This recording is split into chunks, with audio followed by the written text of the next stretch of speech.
8వ తరగతి తెలుగులో 12వ పాఠం మనకి మధుపర్కాలు అని చెప్పింది. ఈ మధుపర్కాల్లో పుట్టన్న సీతమ్మ ఇద్దరు భార్యాభర్తలు. వాళ్ళిద్దరు కూడా డబ్బులు లేకపోతే ఉన్నటువంటి ఆవు నమ్మి మధుపర్కాలు తయారు చేసి ఇవ్వడం జరుగుతుంది. తర్వాత కొత్తగా పెళ్లి చేసుకున్న అల్లుడు మళ్ళీ వాళ్ళకి తిరిగి ఆవును రిటర్న్ చేస్తాడు.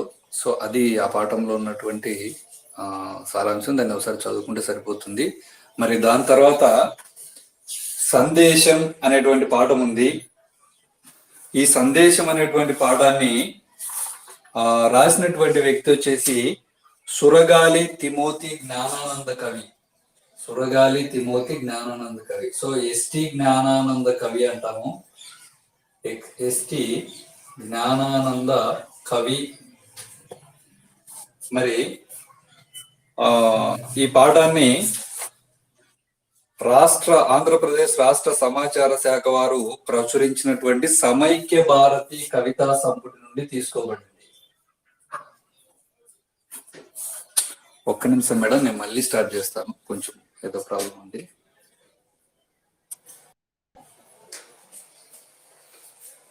సో 8వ తరగతి తెలుగు 13వ పాఠం చూస్తే సందేశం. మరి ఈ పాఠంలో దీనికంటే ముందు మధుపర్కాలు అనే ఒక పాఠం ఉంది.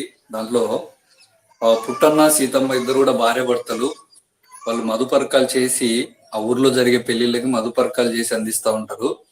అయితే ఆ మధుపర్కాలు తయారు చేయడానికి డబ్బులు లేకపోతే ఉన్నటువంటి పాలిచ్చేటువంటి ఆవు నమ్మి మధుపర్కాలను తయారు చేసి ఇవ్వడం జరుగుతుంది. మరి తర్వాత పెళ్లి చేసుకున్న తర్వాత కొత్తగా పెళ్లి చేసుకున్న తర్వాత అల్లుడు వాళ్ళకి పుట్టన్న సీతమ్మ దంపతులకి మళ్ళీ ఆవును తిరిగి రిటర్న్ చేస్తాడు. సో అది కథ. అది మీరు ఒకసారి చదువుకుంటే సరిపోతుంది. మరి దాని తర్వాత ఉన్నటువంటి పాఠము సందేశం. ఈ సందేశం అనే పాఠంకి ప్రక్రియ వచ్చేసి పద్యానికి చెందినటువంటిది. ఇది పద్య ప్రక్రియ పద్యము అని గుర్తుపెట్టుకోవాలి. పద్యము. మరి ఈ పాఠం యొక్క ఇతివృత్తాన్ని చూస్తే, ఇతివృత్తము జాతీయ సమైక్యతను పెంపొందించడము అనేటువంటి, జాతీయ సమైక్యత అనేటువంటిది ఇతివృత్తము. అంటే దేశం గురించి చెప్తుంది కాబట్టి మరి పాఠం యొక్క ఇతివృత్తము జాతీయ సమైక్యత అని గుర్తుపెట్టుకోవాలి. మరి తర్వాత ఈ పాఠాన్ని ఆంధ్రప్రదేశ్ రాష్ట్ర సమాచార శాఖ వారు ప్రచురించినటువంటి సమైక్య భారతి నుంచి తీసుకోబడింది సందేశం. సమైక్య భారతి అనేది ఒక కవితా సంపుటి. మరి కవితా సంపుటిని ప్రచురించింది ఎవరయ్యా అంటే ఆంధ్రప్రదేశ్ రాష్ట్ర సమాచార శాఖ వారు ఈ కవితా సంపుటిని ప్రచురించడం జరిగింది. మరి ఆ కవితా సంపుటి నుంచే సమైక్య భారతి అనేటువంటి కవితా సంపుటి నుండే సమైక్య సందేశం అనేటువంటి పాఠాన్ని తీసుకోవడం జరిగిందని చెప్పి గుర్తుపెట్టుకోవాలి. ఇక్కడ సమైక్య భారతి, సందేశం పాఠం రెండు గుర్తుపెట్టుకోండి.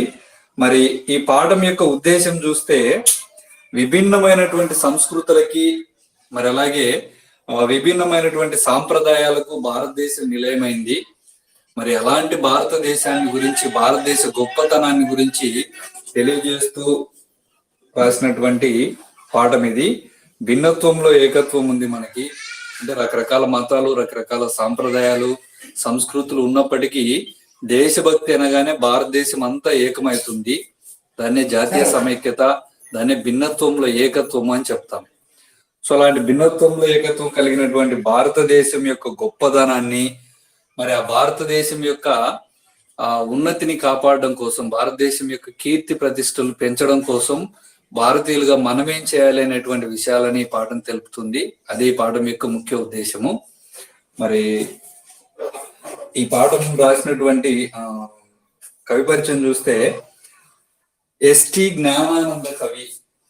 పాఠం యొక్క కవి ఎస్టి జ్ఞానానంద కవి అని చెప్పి గుర్తుపెట్టుకోవాలి. జ్ఞానానంద కవి. మరి ఎస్టి అంటే సురగాలి తిమోతి. సురగాలి తిమోతి జ్ఞానానంద కవి. సురగాలి తిమోతి జ్ఞానానంద కవి. ఈయన వచ్చేసి బొబ్బిలి తాలూకాలోని పెదపెంకి గ్రామంలో జన్మించాడు. బొబ్బిలి తాలూకా ఉంది కదా, బొబ్బిలి తాలూకాలో పెద్ద పెంకి అనేటువంటి గ్రామం ఉంది. మరి ఈ గ్రామంలో అయినా జన్మించడం జరిగింది సురగాలి తిమోతి జ్ఞానానంద కవి గారు. ప్రాథమిక దశలోనే అంటే స్టూడెంట్ గా ఉన్నప్పుడే ఆసువుగా పద్యాలు చెప్పి, ఆసువుగా అంటే ఆ నోటితోనే పద్యాలు చెప్పి దీనబంధు శతకాన్ని రాశాడు. దీనబంధు శతకాన్ని రాయడం జరిగింది ప్రాథమిక దశలోనే, అంటే ప్రాథమిక విద్యార్థి దశలోనే దీనబంధు శతకం రాశాడు. మరి అలాగే ఈయన రాసినటువంటి పుస్తకాలు చూస్తే ఆమ్రపాలి, పాంచజన్యం,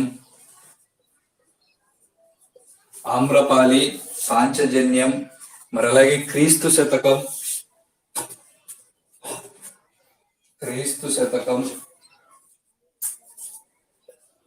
మరి అలాగే నా జీవిత గాథ,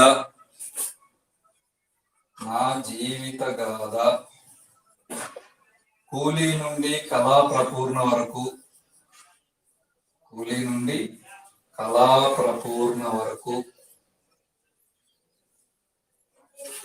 మరి అలాగే పర్జన్యము, గోల్కొండ అనేటువంటివి యొక్క ప్రధాన రచనలు. పర్జన్యం, గోల్కొండ ఇవి ఈయన యొక్క ప్రధాన రచనలు.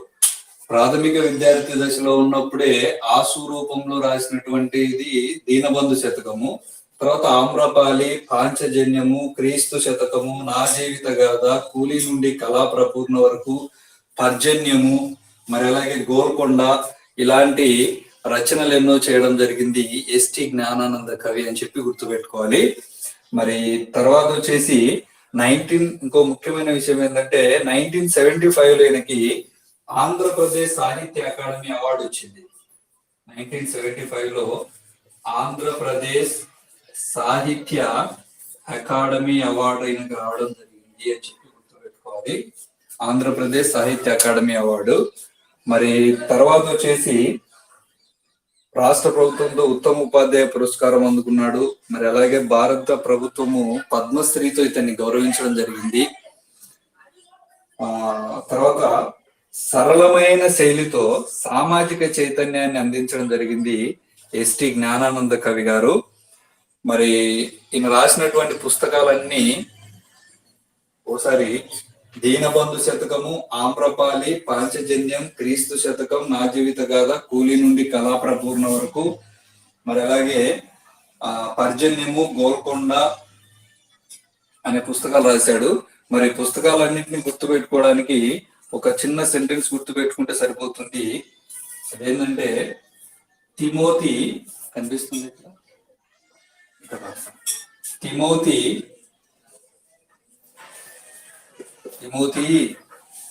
తిమోతి నాకు పాప అదిగో. తిమోతి నాకు పాప అదిగో. తిమోతి నాకు పాప అదిగో అని ఆ లైన్ గుర్తుపెట్టుకుంటే, తిమోతి అనగానే మనకి ఎస్టి జ్ఞానానంద కవి, సురగాలి తిమోతి జ్ఞానానంద కవి గుర్తొస్తాడు. మరి నాకు పాప అదిగో, నా అంటే నా జీవిత గాథ, మరి అంటే కూలీ నుండి కళా ప్రపూర్ణ వరకు,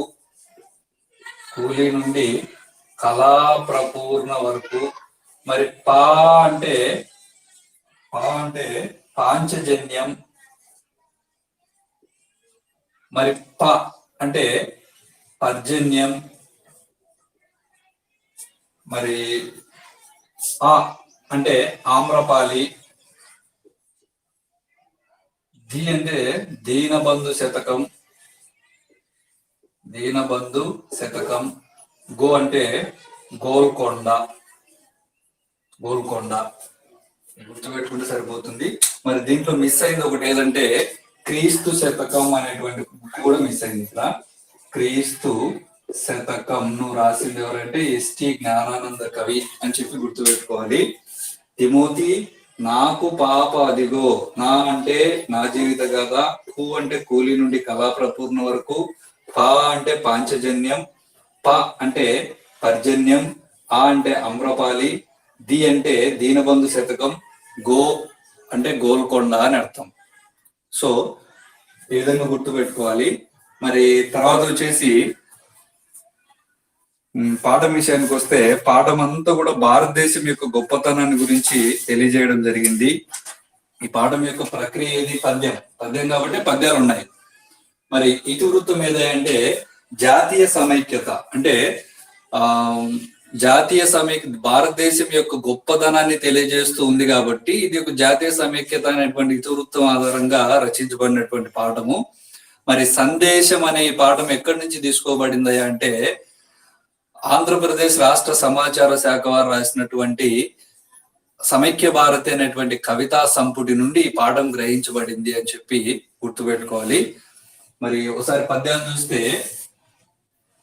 పరమ తపో నివేశనము బంగారు పంటలకు నివాసమబురమగు శాంతి చంద్రికల భూమి, ప్రపంచ చరిత్రలోన బంధురత కీర్తిగొన్న భరతోర్వరన జనయిత్రియంచు పాడరా శిరమెత్తరా విజయ ఢంకాను గుట్టుమురా సహోదరా.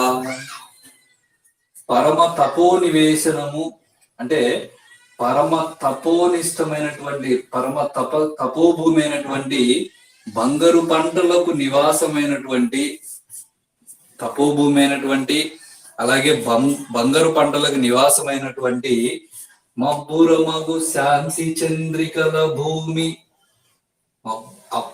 అబ్బురపరిచేటువంటి శాంతి వెన్నెలలు కురిసేటువంటి భూమి ఇది. ప్రపంచ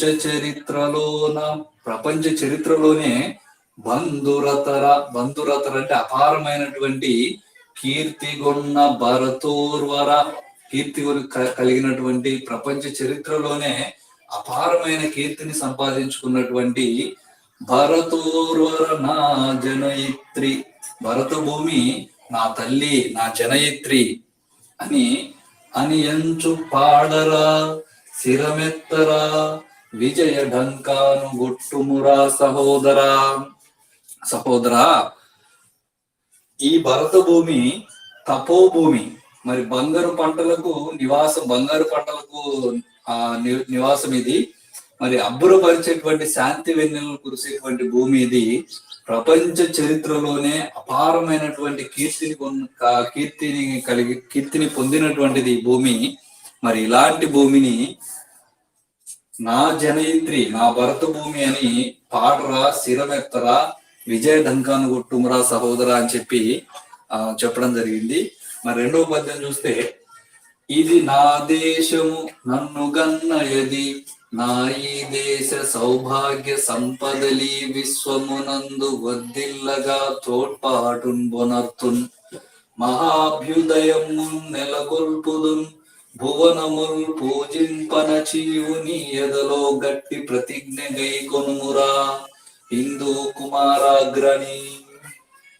కుమారాగ్రణి అంటే హిందూ కుమార అంటే భరత భూమిలో భరత శ్రేష్ఠుడా, హిందూ అంటే భరత భూమి, భరత కుమార శ్రేష్ఠుడా, ఇది నా దేశం భారతదేశం ఇది, నన్ను గన్నయది నన్ను కన్న దేశం ఇది, నా ఈ దేశ సౌభాగ్య సంపదలి విశ్వమునందు, నా ఈ దేశ సౌభాగ్య సంపదలన్నీ కూడా ఈ విశ్వం నందు, ప్రపంచం నందు వర్ధిల్లగా తోడ్పాటున్ బొనర్తున్. మరి దేశ సౌభాగ్య సంపదలు ఈ ప్రపంచంలో వర్ధిల్లడానికి తోడ్పాటును బొనర్తున్, నేను తోడ్పాటును ఇస్తాను. మహాభ్యుదయము నెలకొల్పుదున్, మహాభ్యుదయాన్ని దేశంలో నెలకొల్పుతాను. భువనముల్ పూజింపన చీవు, భువనములు అంటే అన్ని లోకాలన్నీ కూడా భారతదేశాన్ని, అన్ని దేశాలు అన్ని ప్రాంతాలు కూడా భారతదేశాన్ని భూమి మీద పూజింపబడేలాగా, భూమి మీద గౌరవించబడేలాగా చేస్తాను అని నీ ఎదలో గట్టి ప్రతిజ్ఞ గైకొనుమురా, అలా అని చెప్పి చేస్తానని చెప్పి నీ ఎదలో గట్టిగా ప్రతిజ్ఞ తీసుకోరా భరత కుమారా అని చెప్తున్నారు అనమాట. మరి నెక్స్ట్, జాతి శిరస్సు నెత్తుకొని క్ష్మాతల వీధిని గౌరవాన హుందాతనమొప్పగదిరిగినన్ గలుగును గడకీర్తి భారత క్ష్మాతలి కట్టి భాగ్యమును గల్గగా శాంతి సముద్ధరింపలేరా తరుణమిదే మరుల రాదు సుమి గతకాలమెన్నడు. పోయిన కాలం తిరిగి రాదు మళ్ళీ. అందుకే ఇప్పుడు ఏం చేస్తావంటే నువ్వు జాతి శిరస్సు నెత్తుకొని క్ష్మాతల వీధిని గౌరవాన, జాతి శిరస్సు నెత్తుకొని అంటే భారత జాతి నాది భారత జాతి అని చెప్పి తలెత్తుకొని క్ష్మా అంటే భూమి, క్ష్మాతల వీధిన గౌరవాన హుందాతనమొప్పగా, మరి భారత పురవీధుల్లో భారతదేశం నా జన్మభూమి, మరి అలాగే భారతదేశం యొక్క గొప్పతనాన్ని తెలియజేస్తూ తలెత్తుకొని నువ్వు భారత భూమి యొక్క వీధుల్లో తిరిగినప్పుడు అప్పుడు భారతదేశం కీర్తి ఇంకా కలుగుతుంది. భారత క్ష్మాతలి కట్టి భాగ్యముంగల్గగా. సో మరి భరత భూమికి అట్లాంటి భాగ్యాన్ని కలిగించడం కోసము శాంతి సముద్ధరింపలేరా, మరి భారత భూమిలో శాంతిని నెలకొల్పడం కోసము లేరా తొందరగా. తరుణం అంటే సమయం, ఇదే సమయము మరల రాదు సుమి గతకాలమెన్నడు. సో మళ్ళీ టైం రాదు. భారతదేశం యొక్క కీర్తిని దశ దిశల వ్యాపించేటువంటి సమయం ఇదే లేరా అని చెప్పడం జరుగుతుంది. మతమేదైనను భాష ఏదైనా సంపాదించుకున్నట్టి సంస్కృతి ఏదైనను నిండు నీ తనువులో జీర్ణించు జాతీయత ఇతనోజ్వల భావ బంధురతలీ హింసా ప్రపంచాన అద్భుత రీతిన్ గనిపింపగా వలయు బాబు శాంతి దీక్షరత.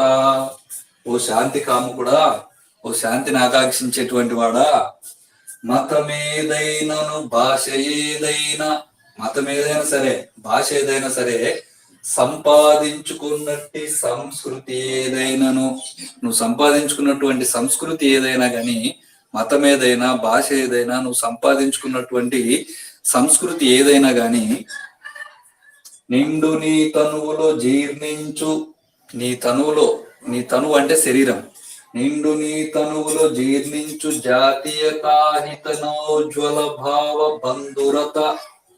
సో భారతదేశం యొక్క జాతీయత భావాన్ని నీ శరీరం నిండా నింపుకొని అపారమైనటువంటి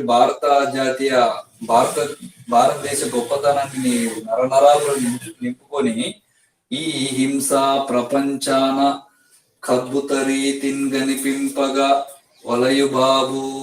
సో ఆ విధంగా నువ్వు భారతదేశం యొక్క గొప్పతనాన్ని నీ తను వల్ల నింపుకుంటే అప్పుడు ఇతను నీకు అద్భుతంగా భారత భూమి ప్రపంచానికి అద్భుత రీతిని కనిపింపగా, ప్రపంచానికి అంతటి కూడా భారతదేశం అద్భుతంగా కనిపిస్తుంది అని చెప్పడం జరిగింది.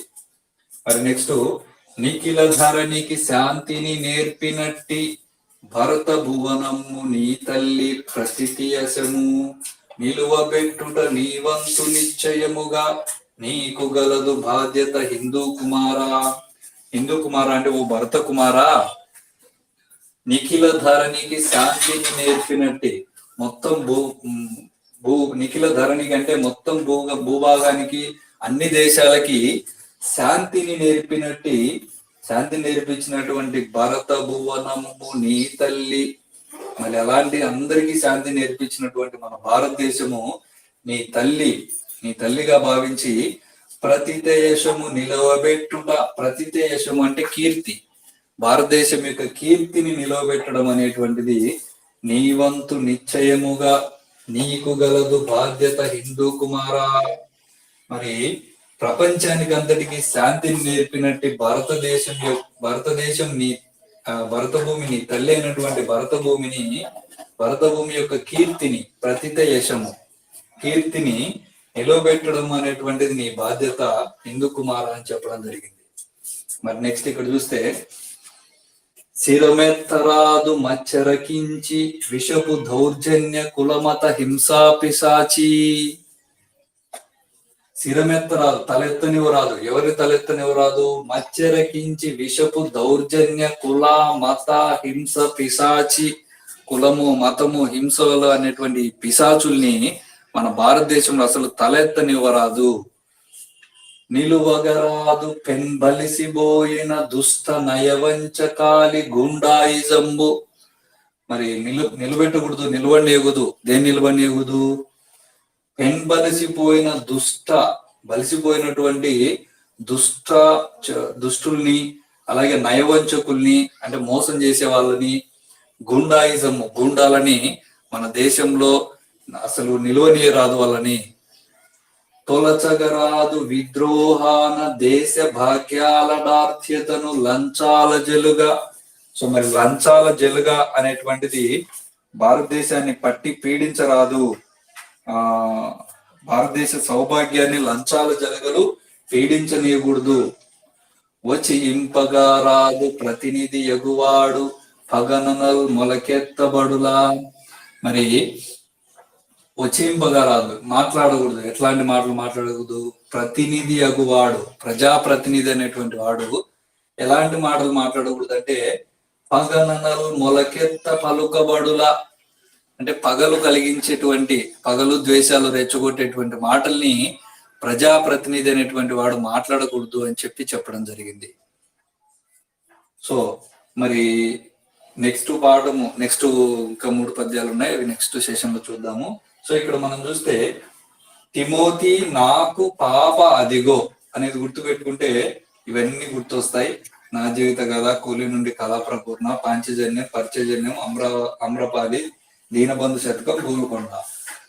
మరి సందేశం అనేటువంటి పాఠాన్ని, దాని ప్రక్రియ వచ్చేసి పద్య ప్రక్రియ, ఇతివృత్తం వచ్చేసి జాతీయ సమైక్యత. మరి ఈ పాఠం ఎక్కడి నుంచి తీసుకోబడినారంటే ఆంధ్రప్రదేశ్ రాష్ట్ర సమాచార శాఖ వారు ప్రచురించినటువంటి సమైక్య భారతి అనేటువంటిది ఒక కవితా సంపుటి. ఆ సమైక్య భారతిని ప్రచురించింది ఎవరు? ఆంధ్రప్రదేశ్ రాష్ట్ర సమాచార శాఖ వారు. మరి ఆ కవితా సంపుటి నుండి సందేశం అనేటువంటి పాఠం తీసుకోవడం జరిగింది. మరి పాఠానికి సంబంధించిన కవిని చూస్తే ఎస్టి జ్ఞానానంద కవి. ఎస్టి అంటే సురగాలి తిమోతి జ్ఞానానంద కవి అని గుర్తుపెట్టుకోవాలి. మరి ఇతడు బొబ్బిలి తాలూకాలోని పెదపెంకి గ్రామంలో జన్మించడం జరిగింది. మరి ఇతడు రాసిన పుస్తకాలు, ఇతడు ఇంకొకటి గుర్తుపెట్టుకోవాల్సింది ఏంటంటే ప్రాథమిక విద్యార్థి దశలో ఉన్నప్పుడే, చిన్న వయసులో స్కూల్ ఏజ్ లో ఉన్నప్పుడే ఆశు రూపంలో దీనబంధు శతకాన్ని రాశాడు. ఆశు రూపం అంటే నోటితో చెప్పడం అన్నమాట. నోటితో చెప్పి దీనబంధు శతకాన్ని చేయడం జరిగింది. మరి ఈయన రాసిన పుస్తకాలు దీనబంధు శతకం, ఆమ్రపాలి, పాంచజన్యం, క్రీస్తు శతకం, నా జీవిత గాథ, కూలి నుండి కళాప్రపూర్ణ వరకు, పర్జన్యం, గోల్కొండ. వీటన్నింటిని గుర్తుపెట్టుకోవడానికి తిమోతి నాకు పాప అదిగో, నాకు పాప అదిగో అని గుర్తుపెట్టుకుంటే ఇవన్నీ రాయొచ్చు. మరి తర్వాత వచ్చేసి ప్రధానంగా 1975 లో ఆంధ్రప్రదేశ్ సాహిత్య అకాడమీ వారు సురగాలి తిమోతి గారికి ఆంధ్రప్రదేశ్ సాహిత్య అకాడమీ పురస్కారం లభించింది అని చెప్పి గుర్తుపెట్టుకోవాలి. మరి తర్వాత వచ్చేసి దీంట్లో ఉన్నటువంటి నెక్స్ట్ ఇంకా మిగిలినటువంటి పద్యాలు నెక్స్ట్ క్లాస్ లో చూద్దాం. Thank you. మరి సందేశం పాఠం 2వ భాగం చూస్తే, సందేశం అనే పాఠాన్ని ఆంధ్రప్రదేశ్ రాష్ట్ర సమాచార శాఖ వారు ప్రచురించిన సమైక్య భారతి నుంచి తీసుకోవడం జరిగింది. మరి పాఠానికి చెందిన కవి చూస్తే ఎస్టి జ్ఞానానంద కవి, సురగాలి తిమోతి జ్ఞానానంద కవి అంటాం. మరి ఇతను వచ్చేసి బొబ్బిలి తాలూకా పెదపెంకిపాడు గ్రామంలో జన్మించడం జరిగింది. మరి ఇతడు ప్రాథమిక విద్యార్థి దశలో ఉన్నప్పుడే ఆశు రూపంలో దీనబంధు శతకాన్ని రాయడం జరిగింది. మరి ఇలాగే ఇతడు చేసిన ఇతర రచనలు చూస్తే ఎస్టి జ్ఞానానంద కవి, దీనబంధు శతకము, ఆమ్రపాలి, పాంచజన్యం, క్రీస్తు శతకం, నా జీవిత గాథ, కూలి నుండి కళాప్రపూర్ణ వరకు, పర్జన్యము, గోల్కొండ. మరి అలాగే 1975 ఆంధ్రప్రదేశ్ సాహిత్య అకాడమీ అవార్డు రావడం జరిగింది. మరి రాసిన పుస్తకాలను గుర్తుపెట్టుకోవడానికి తిమోతి నాకు పాప అదిగో అనేటువంటిది గుర్తుపెట్టుకోవాలి. తిమోతి అంటే జ్ఞానానంద కవి పేరు గుర్తొస్తుంది. నా అంటే నా జీవిత గాథ, కు అంటే కూలి నుండి కళాప్రపూర్ణ వరకు, పా అంటే పాంచజన్యం, ప అంటే పర్జన్యం, ఆ అంటే అమ్రపాలి, ది అంటే దీనబంధు శతకం, గో అంటే గోల్కొండ. మరి ఒకటి గుర్తుపెట్టుకోవాల్సింది ఏంటంటే క్రీస్తు శతకం కూడా ఈయన రాశాడని చెప్పి గుర్తుపెట్టుకోవాలి. మరి మిగిలినటువంటి పద్యాలు చూస్తే, అందరన్నదమ్ములన్న మధురమైన ధర్మమునకు దెబ్బ తగలరాదు, నాడురా సಮೇకత డిండికము మోగు వసుధ పొగడ నవ్య భారతమున. సో అందరము అన్నదమ్ములం అనేటువంటి భావనకు, అందరం అన్నదమ్ములం అనేటువంటి మధురమైన ధర్మానికి దెబ్బ తగలనీయకూడదు. అప్పుడు మనకి సమైక్యత డిండికం మోగుతుంది, వసుధ పొగడ నవ్య భారతమున. మరి భరత భూమి బాగా పొగడబడుతుంది అప్పుడే అని చెప్పడం జరిగింది. మరి ఈ పద్యం చాలా లాస్ట్ TET-DSEకి ఇవ్వడం జరిగింది. ఈ పద్యాన్ని ఆర్డర్లు ఇవ్వమని ఇచ్చారు, పద్యపాదాలు జంబ్లింగ్ ఇచ్చి ఆర్డర్లు ఇవ్వమని ఇచ్చారు. సో ఈ గంగా నది బ్రహ్మపుత్రయును, నీ కృష్ణమ్మ కావేరియున్, ఈ గోదావరి సింధు నర్మదలు, నీ ఈ దేశ సౌభాగ్య ధాన్యగారాలకు పట్టుగొమ్మలు, నఖండమైన నీ దారుని భాగ్యం ని సకల ప్రపంచమునకు స్వామిత్వము బూనెడిన్. ఈ గంగా నది, బ్రహ్మపుత్ర నది, నీ కృష్ణమ్మ, కృష్ణ నది, కావేరి, తర్వాత ఈ గోదావరి నది, సింధు నది, నర్మదా, ఇవన్నీ భారతదేశ నదులు. ఈ నదులన్నీ కూడా నీ దేశ సౌభాగ్య ధాన్యగారాలకు పట్టుగొమ్మలు. మరి దేశ సంపదకి, ధాన్యగారానికి పట్టుకొమ్మలు లాంటివి నదులన్నీ కూడా. అఖండమైన నీ దారుని భాగ్యంని సకల ప్రపంచమునకు, అఖండమైన భారతదేశం యొక్క సౌభాగ్యం అనేది సకల ప్రపంచానికి స్వామిత్వము బూనెడిన్. స్వామిత్వము బూనెన్ అంటే సకల ప్రపంచానికి అధిపతిగా నిలిచింది. పంటలు బాగా పండుతాయి కదా మన దేశంలో, అందుకని అన్నమాట. మరి ముసలి సన్యాసి బాపూజీ బోసినోరు, విప్పి పలికిన పలుకుకే విశ్వజగతి జ్యోతలర్పించే, జాతికి ఖ్యాతి అది ఆ మహామౌని నేల పాడయ్యే నేడు. ముసలి సన్యాసి బాపూజీ బోసినోరు, విప్పి పలికిన పలుకుకే విశ్వ జగతి జ్యోతలర్పించే. గాంధీ గారు చెప్పినటువంటి మాటలకి ప్రపంచం అంతా జేజేలు కొట్టింది. మరి ప్రపంచం అంతా జేజేలు కొట్టినటువంటి ఆ జాతికి ఖ్యాతి అది ఆ మహామౌని నేల పాడయ్యే నేడు. అలాంటి భరత భూమి నేడు ఆ విధంగా లేదు అని చెప్పడం జరుగుతుందన్నమాట. దేశభక్తి మరియు దేశ సమగ్రత ప్రజల నాడులందు ప్రబలి కర్మభూమియగు నఖండ భారత మహాక్షితిని నెగురు ప్రగతి కేతనము.